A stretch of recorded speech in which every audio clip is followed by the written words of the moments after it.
வணக்கம் அன்பு தமிழ் உறவுகளே, வணக்கம். இன்று இன்றைய எங்களுடைய கருத்து என்னவென்றால், மத்திய கிழக்கில் ஆரம்பித்திருக்கும் யுத்தம் தொடர்பானது. இந்த யுத்தம் உலக அளவில் மிகப்பெரிய ஒரு தாக்கத்தை, பொருளாதார ரீதியான தாக்கத்தை ஏற்படுத்தும் என்பதில் ஐயமில்லை.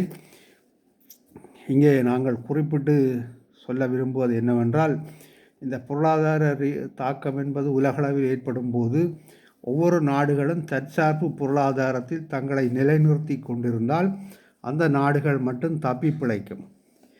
பிற நாடுகளிடமிருந்து அதிகளவான இறக்குமதி பொருட்கள் மூலம் நுகர்வுகளை செய்து அந்த நாட்டு மக்களுடைய தேவைகளை பூர்த்தி செய்யும் நாடுகள் மிகப்பெரிய விலையேற்றம் மற்றும் பிற பொருளாதார அடிப்படை தேவைகளின் தட்டுப்பாடுகளை எதிர்கொள்வது தவிர்க்க முடியாத ஒரு காரணமாகிவிடும். இதனால்தான் நாங்கள் எங்களுடைய தமிழ் தேசிய கொள்கையை முன்னிறுத்தி வரும் அண்ணன் சீமானின் தற்சார்பு பொருளாதார கொள்கையை வலுப்படுத்தி அதனை எப்பொழுதும் நிலைப்படுத்தி வைத்து கொள்ள வேண்டும் என்பதில் ஒரு முரணான கருத்தை முன்வைக்காமல் அவருடன் இணைந்து கருத்து தெரிவிப்பதற்கு காரணம்.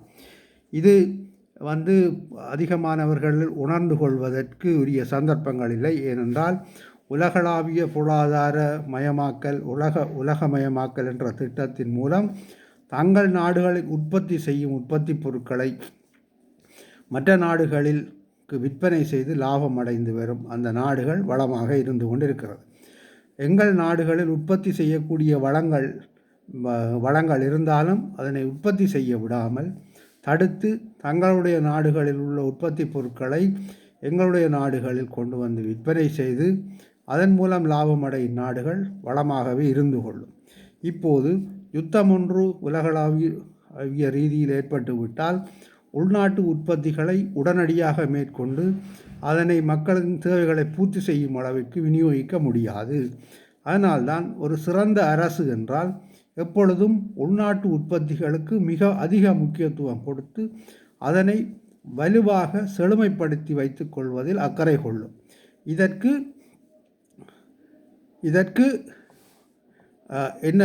என்ன செய்ய வேண்டும் என்றால், அந்த நாடுகளை அந்தந்த நாட்டு இன மக்களின் தலைமைகள் ஆள வேண்டும். இன்னும் ஒரு நாட்டு தலைமைகள் அந்த நாடுகளின் மீது ஆளுமை செலுத்தினால் அந்த நாடுகள் மக்களின் மீது, அந்த நாட்டு மக்களின் அவர்களின் பொருளாதார அபிவிருத்திகள் மீது எந்த வகையிலும் அக்கறை கொள்ளாது. அதுதான் எங்களுடைய தமிழ் தேசங்களில் உள்ள மிகப்பெரிய பிழை. இப்பொழுது இலங்கையிலும் பாருங்கள், இந்தியாவிலும் பாருங்கள், தமிழர் பிரதேசங்கள் வேறு மாற்று இனத்தவர்களால் தான் நிர்வகிக்கப்படுகிறது. நான் பேசுவது இனத்துவேசம் அல்ல, இன விரோதம் இல்லை. நீங்கள் உங்களுடைய வளங்களை உங்களுடைய நாடுகளில் உங்களுடைய பிரதேசங்களில் தேவையான உற்பத்திகளை செய்து அந்த உற்பத்திக்குரிய மாதிரியான வருமானங்களை ஈட்டி வாழ்க்கையை அதுக்குரிய மாதிரி நகர்த்தி கொண்டு சென்றால்தான் நீங்கள் இடர்காலங்களில் நிம்மதியாக வாழலாம்.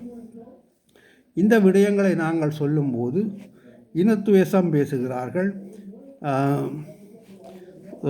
இன விரோதம் பேசுகிறார்கள், எதிர்கருத்து பேசுகிறார்கள் என்று கருத்து முன்வைத்து எங்கள் மீது விமர்சனங்கள் வருகிறது. இதனைத்தான் அண்ணன் சீமானும் வலியுறுத்துகிறார். உள்நாட்டு விவசாயங்கள், உள்நாட்டு உற்பத்திகள், நாங்கள் எங்கள் நாட்டில் போதிய வளங்கள் இருக்கிறது, எங்களுடைய நாடுகளில் உற்பத்தி செய்து எங்கள் மக்களுடைய தேவைகளை பூர்த்தி செய்து ஏற்றுமதியும் செய்யக்கூடிய வளம் இருக்கிறது. ஆனால் நாங்கள் என்ன செய்கிறோம்? இலங்கை என்ற நாட்டை பாருங்கள். எங்களுடைய இலங்கை நாட்டில் ஆனரவு எவ்வளவு மிகப்பெரிய ஒரு உப்பு உற்பத்தி மையம். ஆனால் உப்பை கூட வெளிநாடுகளிலிருந்து இறக்குமதி செய்ய வேண்டி வருகிறது. இலங்கையில் தேங்காய், தென்னை மரம் என்பது வடக்கு கிழக்கில் எங்கே வைத்தாலும் வளரும். இலங்கை முழுவதும் தென்னை வளரக்கூடிய பிரதேசம்தான். ஆனால் தேங்காயையும் கப்பலில் இறக்குமதி செய்கிறார்கள். இந்த நிலைமை ஏன் வருகிறது என்றால், சரியான பொருளாதார திட்டமிடல் கொள்கை இல்லாது வெளிநாட்டு மேலாதிக்க அரசுகளின் கைக்கூலிகளாக அரசியல் தலைவர்கள் இருப்பதால் உள்நாட்டு உற்பத்திகள் வளம் பெற வேண்டும் என்ற அக்கறை அவர்களுக்கு இருப்பதில்லை. அவர்கள் தங்கள் குடும்பங்கள் வளம் பெற்று வாழ்வதற்குரிய அக்கறையில் தான் வாழ்வார்கள். இதே ஒரு தமிழன் இந்த தமிழ்நாட்டை ஆட்சி செய்து அதிகாரத்தில் செயல்படுத்துவானாக இருந்தால் அதுவும் அண்ணன் சீமான் போன்ற ஒரு சமூக இன ஐக்கிய இன இன ரீதியான ஈடுபாடு உள்ள ஒரு தலைவர் அந்த தமிழ்நாட்டையோ தங்கள் தேசங்களை ஆளுவார்களாக இருந்தால் இந்த நிலைமை ஏற்பட்டு விடாது. இதனை வலியுறுத்திய ஒரு அடிப்படையில் தான் எங்களுடைய கருத்துக்கள் அமைகிறது. அதனை விடுத்து மாற்று இனத்தவர்களுக்கு விரோதமான கருத்துக்களை தெரிவிக்கிறோம் என்று வீணான விமர்சனங்களை செய்யாதீர்கள். நாங்கள் பொதுவாக அனைவருக்கும் ஒரு நன்மையான கருத்தைத்தான் சொல்ல விரும்புகிறோம்.